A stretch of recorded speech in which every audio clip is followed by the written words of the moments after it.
native of Newberry, South Carolina, Dr. Gerald E. Harmon is a 1969 graduate of Newberry High School in the Newberry County School District. After receiving an undergraduate degree in physics and mathematics from the University of South Carolina, he received his medical degree from the Medical University of South Carolina.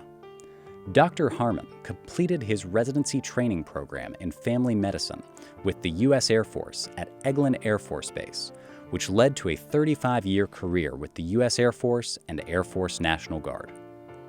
A dedicated family medicine specialist for more than 30 years in Georgetown, South Carolina, he has given countless hours of service to his community. He is Vice President of Medical Affairs at Tidelands Health and volunteers as Medical Supervisor for Georgetown County School District's 20 schools. Dr. Harmon is also a professor at 2 of South Carolina's medical schools. As a member of the clinical faculty for the Tidelands Health Family Medicine Residency Program, he regularly instructs physicians in training. He has been recognized with the Georgetown County Chamber of Commerce Lifetime Achievement Award, has served as South Carolina's Secretary for the State Aeronautics Commission, and has held several leadership positions in the South Carolina Medical Association, including Chairman of the Board and President. Since 2013, Dr. Harmon has been a valued member of the American Medical Association's Board of Trustees, serving as board chair from 2017 to 2018. In June 2021, he became the 176th president of the American Medical Association, AMA, the largest association of physicians in the country and an influential voice in the national healthcare debate. Dr. Harmon ended his decorated career in the U.S. Air Force with the rank of Major General, serving the nation in the Air Force Reserve, on active duty, and in the Air National Guard, holding responsibilities as Chief Physician for the National Guard Bureau and Assistant Surgeon General for the U.S. Air Force. His military decorations include the Distinguished Service Medal, the Legion of Merit, the Meritorious Service Medal, the Air Force Commendation Medal, and the Humanitarian Service Medal. Dr. Harmon keeps making a positive impact on his patients at the forefront of his decisions. Driving his leadership as president of the AMA is the real-world expertise that can only be found by understanding the influence a particular policy or decision can have over patient care. Retired Major General Dr. Gerald Harmon.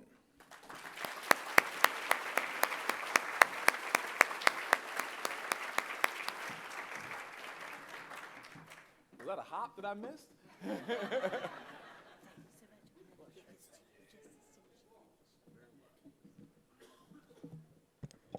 Stuart, thank you. You know, I'm up here speaking after Ainsley did. There's not a lot of oxygen left in the room. Ainsley just, bless you, Ainsley.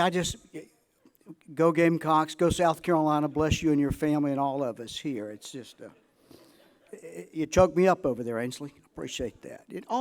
I'm so honored to be here.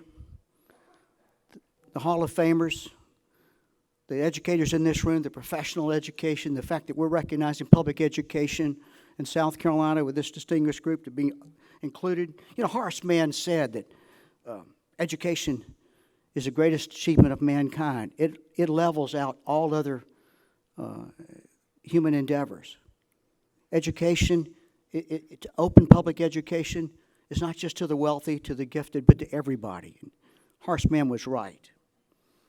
I'm going to tell you that in the midst of all the COVID pandemic we've had for the last 24 months, I've been involved in Superintendent Price at my local school district down in Georgetown. We almost had weekly calls, Keith and I would, to try to determine what's next week going to look like. What are we going to do with masking, with plastic and plexiglass and immunizations, because we didn't know what the future held. I will tell you, one of my military sayings is it's hard to be strategic in a tactical environment. We were tactical almost every week, every day. Keith and I, Alan would make a call and I'd give some advice, and it was just one-on-one because they didn't know what to do. And Molly Spearman and the school district across the state, they were being so forward-thinking and so protective of our educators, of our staff, of our students. They're all my heroes. I promise you they are. And I was on the front lines taking care of COVID COVID patients. Hard to see COVID patients, especially children. and young children would come in with their parents who were sick in the intensive care unit, before we had all the treatments, before we had the miracle of vaccines. It was such a devastating pandemic, and my educators, my teachers were all my heroes, as well as my healthcare workers. Let me tell you about my own personal journey. I didn't come from a wealthy family, a somewhat humble background. My father was struck ill when I was 12 years of age with a fatal illness. Left a single-parent mom to raise me, my two younger brother, and a younger sister, in public education in Newberry County. My mom made sure we got that education, made sure we did our homework, made sure we showed up, made sure we also had some part-time jobs. We needed to make ends meet, so I'd work at the paper mill, at the textile mill, the cotton mill, back in Newberry. We had 3 of them. They're all closed down now, but I worked at the cotton mill for 75 cents an hour before school, sometimes after football practice in the evening, just to make ends meet. My mom made sure that value was instilled in me. Made sure I got an education. After I graduated at Newberry and have gone on to what minimal success I've had because of that opportunity, the opportunities have been to me, people have suggested that I might talk about my most influential experiences in public education. My most meaningful, most important, most influential experience I had in public education, sitting in this room, table 26. It's my high school girlfriend, my wife next month, the 49 years, Linda Driggers Harmon.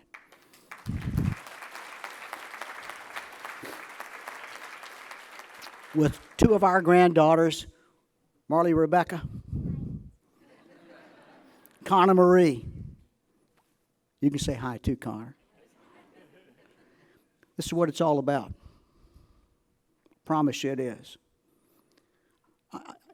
Obviously, there's Linda, in my experience, public school is the apex of my memories. But I would tell you that among my many personal heroes in education, public education, if I had to pick one person who had the most influence on me and my successes in life, I would tell you, and Shane Beamer, you'd appreciate this, he was my football coach, Newberry High School.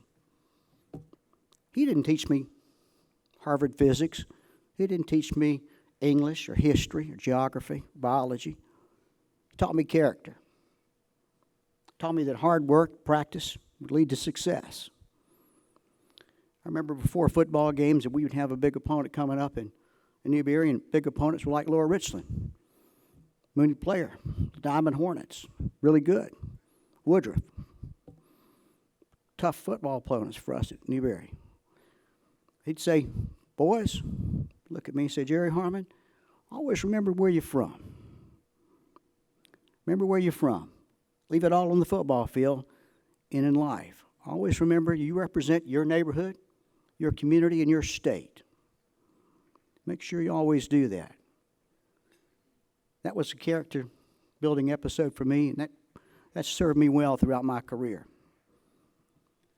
I'd like to thank all of us in this room have done what Coach Kimmel wanted us to do.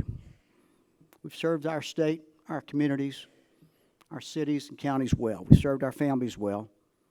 And to quote Major General Joseph Warren of the American Revolution, 2-star Major General in the Continental Army who died at the Battle of Bunker Hill,